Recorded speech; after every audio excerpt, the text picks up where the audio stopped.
Hello, today's lesson is about globalisation and the impact that has on businesses. This is the first of 3 lessons on globalisation as a theme. So this builds on your work that you looked at for external factors last year. So what I want you to do is match the key term with the definition. So if you looked at the first one, the value of currency compared to another, that is a definition of exchange rate.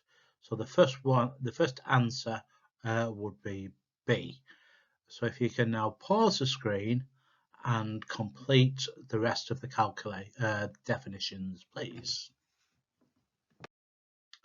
So there are the answers.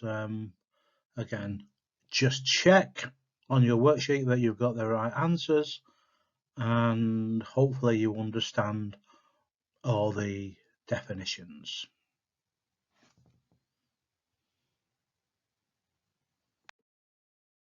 Just a quick calculation again on your sheet. You've got those 2 questions. Assume that the current exchange rate is £1 equals $1.25. See if you can do the calculations.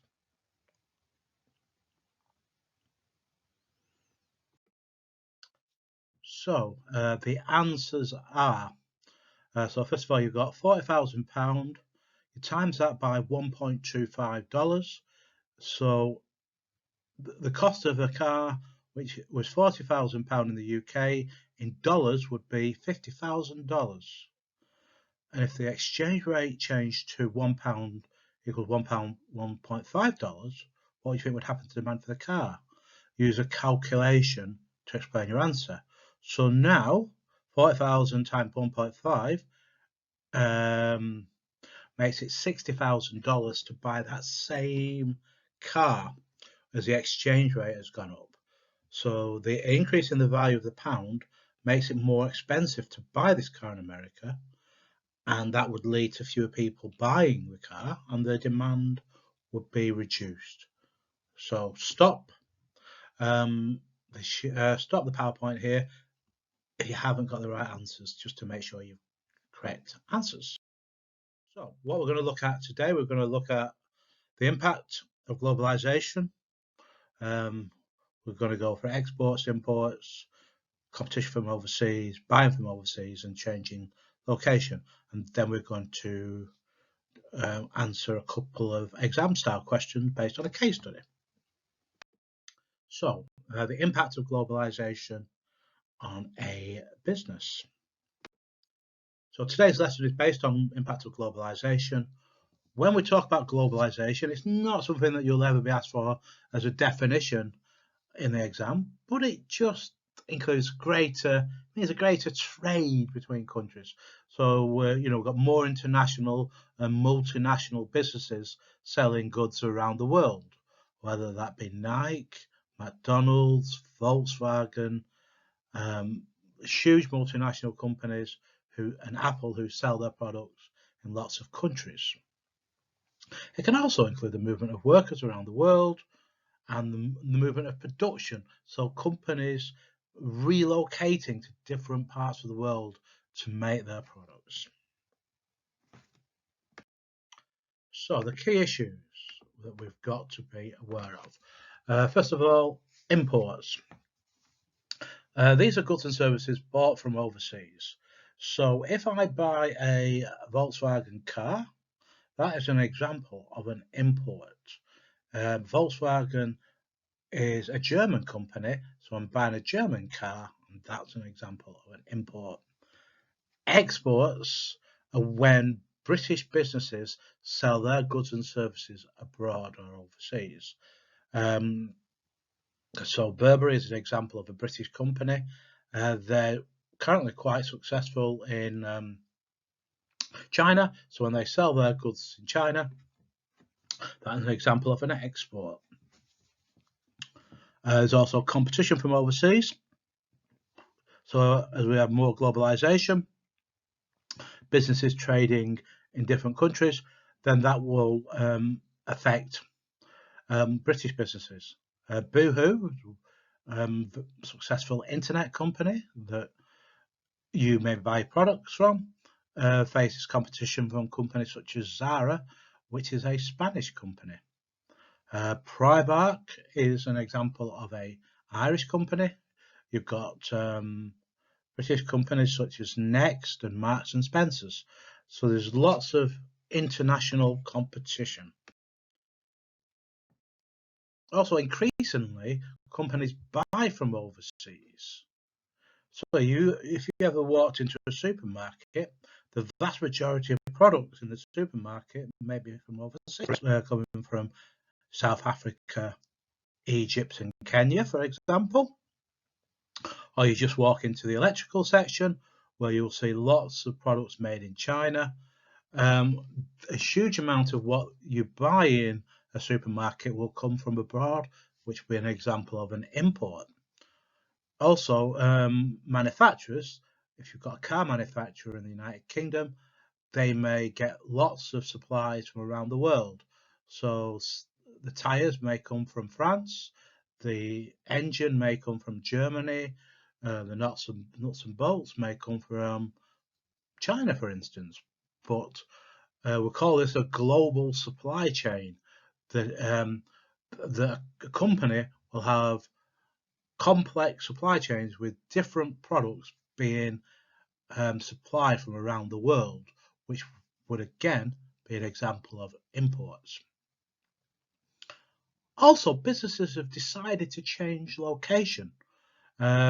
Many British businesses have moved abroad to maybe take advantage of lower wages.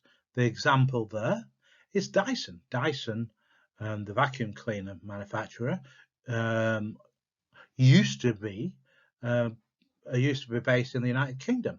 Now its head office is in Singapore. The vast majority of the products are made in Malaysia and China. One reason for that is to take advantage of the cheaper labour. Another reason is to be in a location to take advantage of a growing market. Currently, only 30% of the Chinese population have a vacuum cleaner. So, whereas in England, it's 98%. So there's a huge growth opportunity to sell their products in China. And that's an example here of Apple. All Apple products are made in China or Malaysia. No Apple products are currently made in America. And that example there of them making the iPhone, you can look at that and think that's very structured and boring work. But that's what happens, and maybe look at this a bit more in business ethics. Now, the main activity. First of all, that you've got, as we've mentioned before, Aldi is a German-owned company, and its market share has risen over the last 8 years. It's now 8%.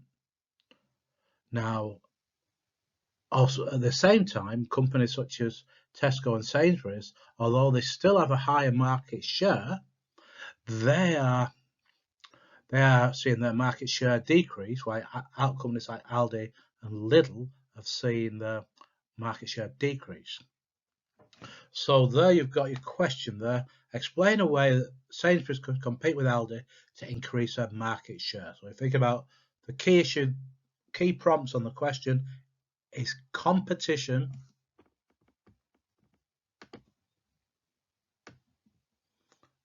and market share.